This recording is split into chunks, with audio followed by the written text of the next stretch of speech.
messieurs. L'objectif de votre tournée et quel est le message que vous avez fait circuler? En fait, nous avons voulu prendre contact avec la base. Et en réalité, quand on a quitté Lomé, on a fait des escales à Alé, à Tchalo, à Fazao. Nous avons tenu un meeting à Tchamba. Nous avons fait le tour des quartiers de la ville de Sokodé et certains villages. L'idée, c'était de venir partager notre lecture de la situation politique avec les populations, les informer de ce qui se passe au Togo, sinon à Lomé. Parce qu'on a l'impression que l'information est concentrée à Lomé. Il y a une information à double vitesse. À Lomé, nous sommes au courant des choses jusqu'à un degré, disons 70, et à l'intérieur, les gens sont à un niveau 20. Il n'y a pas du tout d'information à l'intérieur. La preuve, c'est que si vous êtes à Sokodé 2 jours, ça suffit pour que vous vous rendiez compte que vous avez pris du retard sur les informations qui sont à Lomé. Un pays ne doit pas fonctionner comme ça. Et donc, pour les partis politiques, il y a un effort à faire pour porter le message à la base, se déplacer parce que les médias nationaux, l'État, la télé et la radio comme service public ne font pas ce travail. Mais ce n'est pas vous qui êtes devant moi qui en êtes responsable.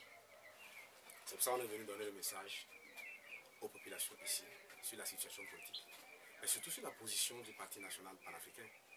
Et vous avez vu, nous avons été appuyés par les organisations de droits de l'homme qui sont là présentes, qui sont en accord avec nous. Nous vibrons sur le même diapason en disant, voilà la position que nous devons prendre pour libérer notre pays. Mais on le libérera pour tous. Il ne s'agit pas de s'accaparer du Togo à l'exclusion d'autres. Le Togo appartient à nous tous. Le problème, c'est le fait que la situation soit figée pendant plus d'un demi-siècle. Et ce n'est pas normal.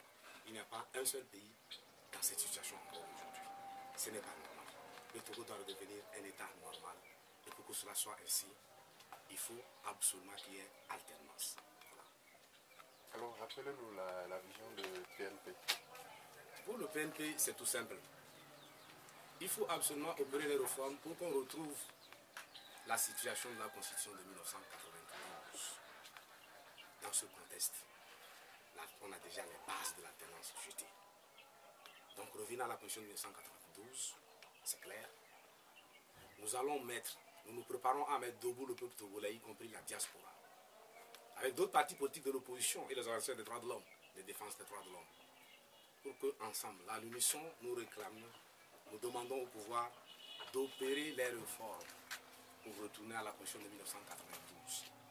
Sinon, nous mettrons debout le Togo et la diaspora pour chasser fort et son équipe du pouvoir. C'est aussi simple que ça. La Constitution nous en donne les moyens. Ce n'est pas illégal. C'est dans la Constitution. Nous pouvons nous battre par n'importe quel moyen pour venir à bout d'un régime dictatorial. Quel est ce pays où il y a de la misère, du chômage? Quel est ce pays où tout le monde est en grève? Tous les syndicats sont debout, pratiquement. Les enfants sont dehors, les écoles sont fermées. Mais dans quel pays on est? Et puis les gouvernants sont là.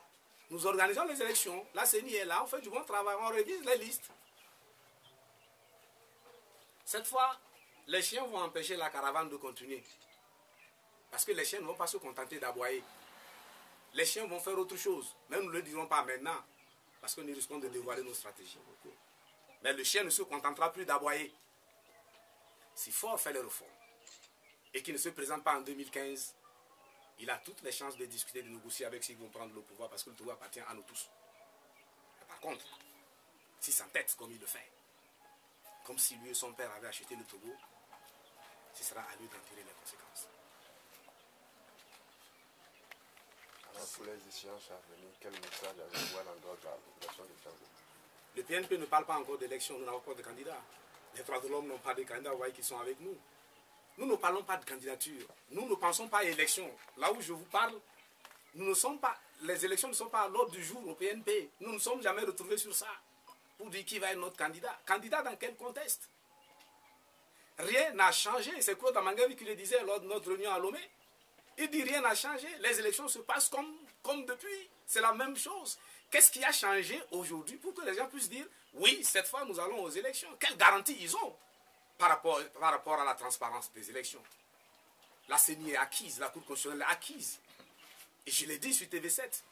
Il faut libérer l'armée pour qu'elle fasse normalement son travail. Il faut libérer la Cour constitutionnelle pour qu'elle fasse bien son travail. Il faut libérer la CENIFA pour libérer son travail. Il faut libérer les chefs traditionnels. Il faut même libérer les militants et les responsables de unir. En faisant en sorte qu'aux élections prochaines, que parmi les candidats, il n'y ait pas un fils d'Idéa Dima. C'est ça qui fausse les choses. Et c'est ça qui crée la tension dans les rapports politiques. Pourquoi Faure veut s'imposer à nous? Pourquoi? Il n'est pas le seul à unir. Ils n'ont qu'à choisir un autre candidat et puis on va aller aux élections. Avec des réformes bien faites, un scrutin à 2 tours, la transparence, et on verra qui vaut quoi pour diriger ce pays, pour que la démocratie démarre enfin, pour que les droits de l'homme, l'état de droit démarre enfin, pour que l'on puisse discuter économie et développement. La diaspora à l'extérieur, c'est des têtes, c'est des cerveaux, mais ils ne peuvent pas rentrer parce que le terrain n'est pas propice. Le terrain n'est pas fertile pour les intellectuels. Ils ne rentrent pas. Vous êtes l'un des rares pays où la diaspora ne vote pas.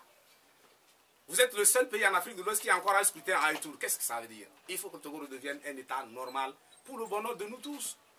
Le travail que vous faites, il est mal payé. Ce n'est pas normal. Pendant que des délateurs se partagent des milliards.